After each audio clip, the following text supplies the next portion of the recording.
una vez más Voces de Oro, siempre identificados con nuestras tradiciones. En esta vez con la Huaylianda Bambina, patrimonio cultural de la nación.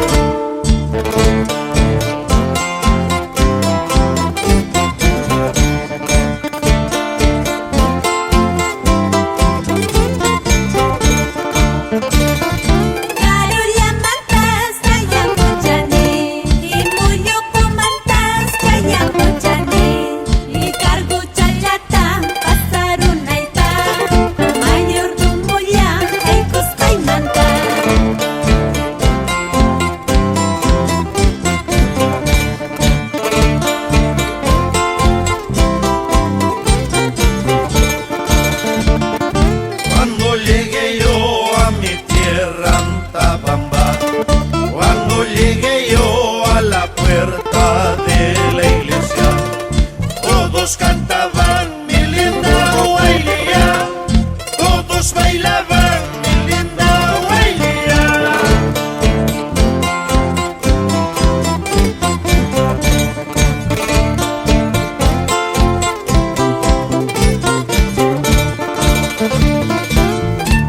Bailemos con prosa, gallardía y elegancia, señora Vilma Josefa Narváez Bravo y sus hijos, Jorge Arturo, Eloy, José Antonio, Hermógenes, Jesús, Angelino Narváez, recordando la mayordomía del año 2016.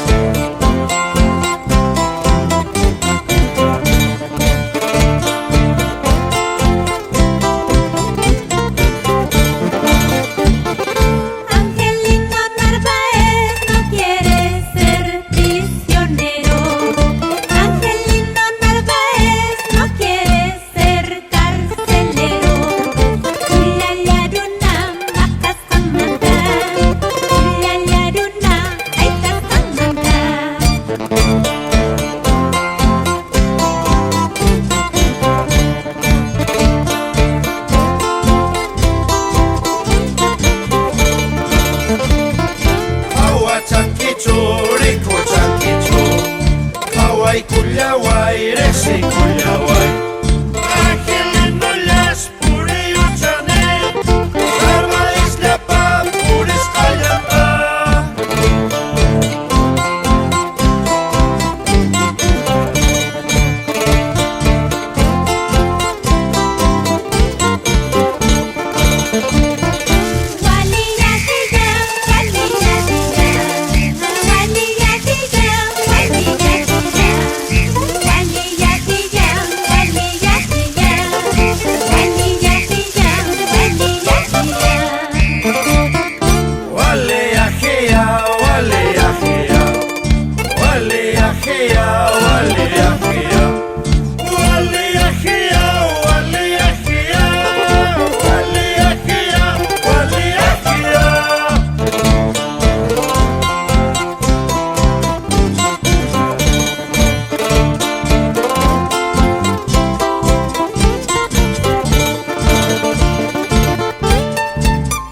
Para los que en vida fueron los esposos de Sabino Narváez y la señora Lorenza Bravo, ahora en el cielo.